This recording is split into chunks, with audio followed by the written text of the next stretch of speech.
লতিফ সিদ্দিকীর নিয়োগের অবসান ঘটান। এ বিষয়ে প্রজ্ঞাপন জারি করেছে মন্ত্রিপরিষদ বিভাগ। বিকেলে সচিবালয়ে সাংবাদিকদের বিষয়টি নিশ্চিত করেন মন্ত্রিপরিষদ সচিব। ফারুক খানের রিপোর্ট। এরা কোনো প্রোডাকশন দিচ্ছে না, শুধু ডিডাকশন করতেছে, শুধু কাটছে, দেশের টাকা নিয়ে দিয়ে। গেল 29 সেপ্টেম্বর যুক্তরাষ্ট্রের নিউ ইয়র্কে টাঙ্গাইল সমিতির অনুষ্ঠানে ডাক, টেলিযোগাযোগ ও তথ্য প্রযুক্তি মন্ত্রী আব্দুল লতিফ সিদ্দিকী এমন বক্তব্যের পর মন্ত্রিত্ব হারানোটা ছিল সময়ের ব্যাপার মাত্র। সারা দেশে যখন এ নিয়ে ব্যাপক তোলপাড়, তখন জাতিসংঘ সাধারণ পরিষদের অধিবেশনে যোগদান শেষে দেশে ফিরে সংবাদ সম্মেলনে প্রধানমন্ত্রীও তেমনই ইঙ্গিত দিয়েছিলেন। একজন মন্ত্রীকে বিদায় দিতে হলে কতগুলি নিয়ম মানতে হয়। প্রধানমন্ত্রী এমন বক্তব্যের পর পবিত্র হজ পালন শেষে শুক্রবার দেশে ফিরে শনিবারই অফিসে আসেন মন্ত্রিপরিষদ সচিব। সেদিনই লতিফ সিদ্দিকীকে সরিয়ে দেওয়া নিয়ে প্রজ্ঞাপনের সবকিছু প্রস্তুত করেন, কিন্তু প্রজ্ঞাপনটি জারি করা হয় রোববার বিকেলে। ডাক, টেলিযোগাযোগ ও তথ্য প্রযুক্তি মন্ত্রণালয়ের দায়িত্বে নিয়োজিত মাননীয় মন্ত্রী জনাব আব্দুল লতিফ সিদ্দিকীর মন্ত্রী পদে নিয়োগের অবসান হয়েছে। এই মর্মে মন্ত্রিপরিষদ বিভাগ আজ একটি প্রজ্ঞাপন জারি করেছে। এর আগে মাননীয় প্রধানমন্ত্রী গণপ্রজাতন্ত্রী বাংলাদেশের সংবিধানের 58 অনুচ্ছেদের 2 দফা অনুযায়ী জনাব আব্দুল লতিফ সিদ্দিকীর মন্ত্রী পদে নিয়োগের অবসান ঘটানোর জন্য মহামান্য রাষ্ট্রপতিকে পরামর্শ প্রদান করেন। এর আগে দুপুরে বঙ্গভবনে রাষ্ট্রপতি আব্দুল হামিদের সঙ্গে দেখা করেন প্রধানমন্ত্রী শেখ হাসিনা।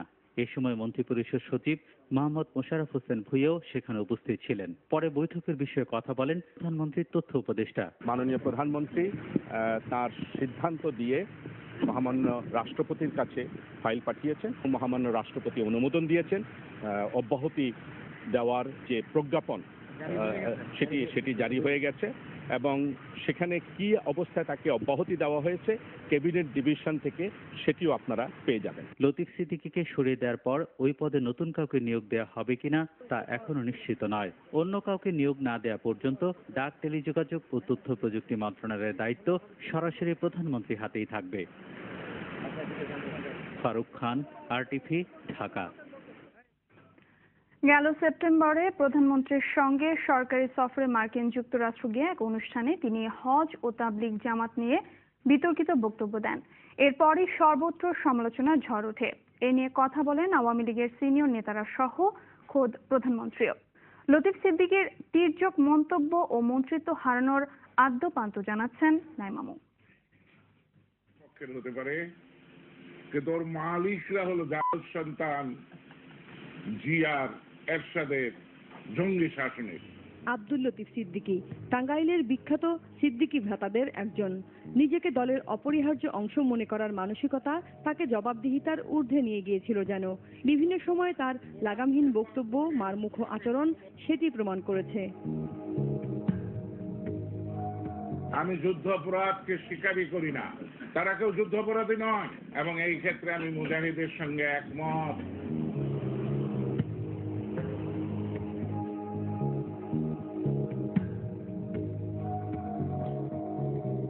সবশেষ গত 29 সেপ্টেম্বর খোদ প্রধানমন্ত্রীর সঙ্গে সরকারি সফরে মার্কিন মুলুকে গিয়ে হজ ও তাবলিগ জামাতের কর্মকাণ্ড নিয়ে স্বভাবসুলভ ভঙ্গিতে বিতর্কিত মন্তব্য করেন আওয়ামী লীগের এই নেতা। একই সঙ্গে বিরূপ মন্তব্য করেন প্রধানমন্ত্রীর ছেলে ও তার তথ্য উপদেষ্টা সজীব ওয়াজেদ জয়কে নিয়েও। পাশাপাশি প্রবাসীদের কামলা বলেও গালাগালি করেন তিনি।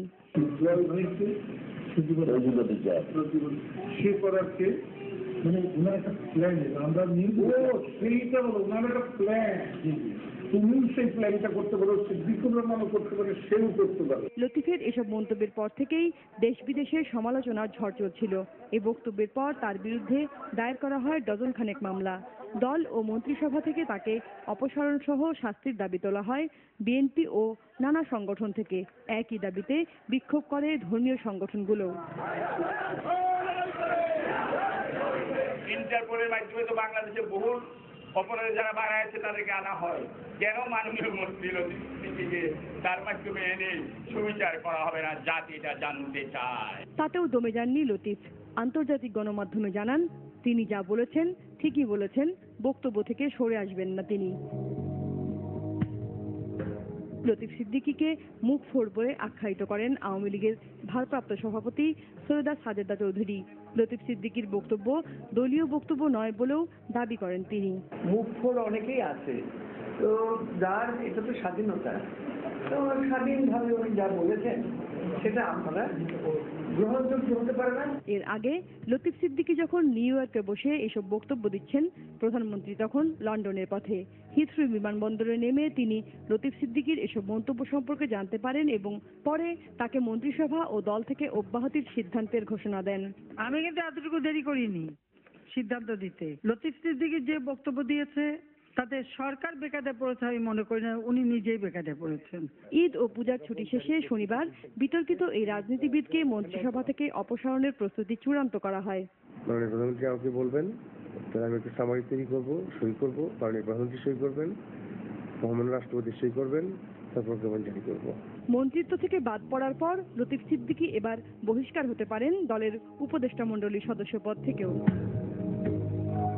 নাইমা মৌ, RTV, ঢাকা।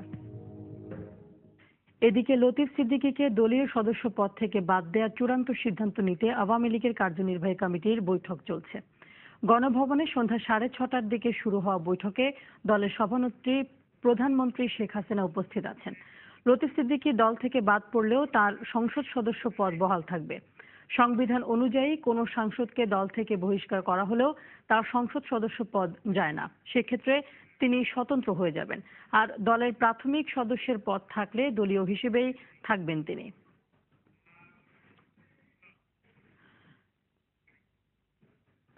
দর্শক, এই মুহূর্তে গণভবনে আছেন সহকর্মী রাজীব খান, সেখান থেকে তিনি ফোনে সরাসরি যোগ দিচ্ছেন আমাদের সঙ্গে। রাজীব, আপনি তো সেখানে আছেন। আমরা শুনেছি যে 6:30টায় বৈঠক শুরু হয়েছে এবং ইতিমধ্যেই দলীয় সিদ্ধান্ত চলে আসার কথা। তো এখন পর্যন্ত আপনার কাছে কি ধরনের তথ্য আছে বা চূড়ান্ত সিদ্ধান্ত আসতে আর কতক্ষণ সময় লাগতে পারে বা কি ধরনের সিদ্ধান্ত আসতে পারে বলে আপনি জানতে পেরেছেন?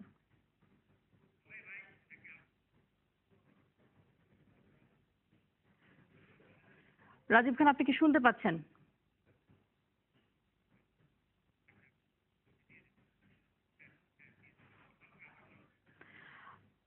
রাজীব, আপনার কাছ থেকে আমরা যেটা জানতে চেয়েছিলাম যে ইতিমধ্যে দলীয় বৈঠক শুরু হয়েছে এবং এরই মধ্যে চূড়ান্ত সিদ্ধান্ত নিয়ে নেওয়ার কথা বা এই বিষয়ে জানিয়ে দেওয়ার কথা। তো আপনি এর মধ্যে কিছু জানতে পেরেছেন কিনা বা কি ধরনের সিদ্ধান্ত আসতে পারে বা এসেছে, এ বিষয়ে কি তথ্য আছে আপনার কাছে?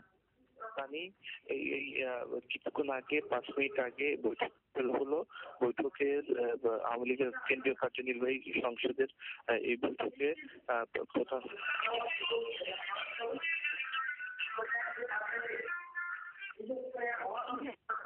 কার্যনির্বাহী সংসদের এই বৈঠকে প্রধানমন্ত্রী সূচনা বক্তব্য রাখছেন।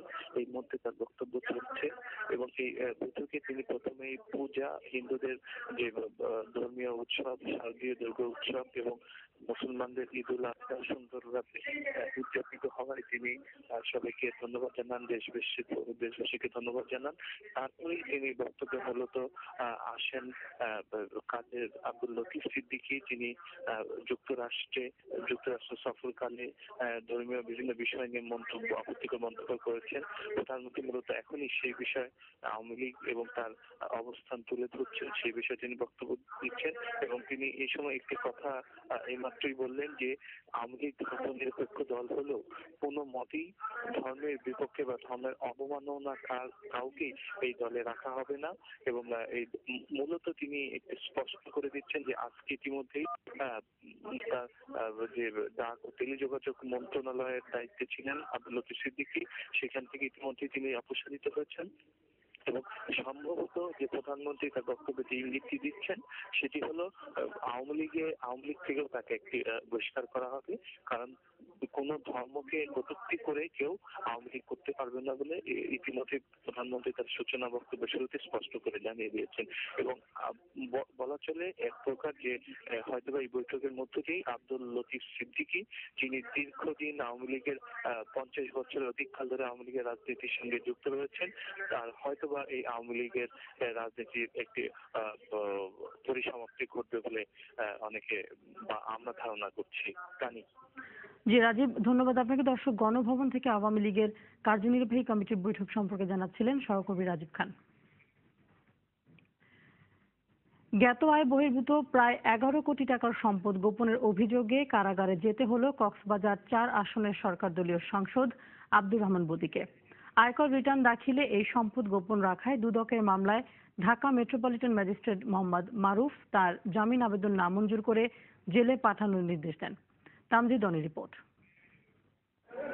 আয়কর রিটার্ন দাখিলে 10 কোটি 86 লাখ টাকার সম্পদ গোপন রাখার অভিযোগে দুদকের করা মামলায় ঢাকা মেট্রোপলিটন ম্যাজিস্ট্রেট আদালতে হাজির হয়ে জামিন চান আওয়ামী লীগ দলীয় সংসদ সদস্য আব্দুর রহমান বদি। রাষ্ট্রপক্ষের আইনজীবীর আবেদন মঞ্জুর করে জেলে পাঠানোর নির্দেশ দেন আদালত। হিসাব বিপরীতে এবং গত 5 বছরের যে তার ইনকাম ট্যাক্স নথি, সেই নথির সাথে কোনো মিল নাই। সেইখানে তফাৎ পাওয়া গেছে প্রায় 10 কোটি 81 লক্ষ 669 টাকা। আমরা বিজ্ঞ আদালত নিবেদন করেছি মাননীয় সংসদ সদস্য যেন আব্দুর রহমান বদি সাহেবের জামিন বাতিল পূর্বক তাকে জেল কাস্টডিতে নেওয়ার জন্য আমরা আবেদন করেছি। বিজ্ঞ আদালত উভয় পক্ষে শুনানি আনতে এই আদেশ প্রদান করেছেন। বদির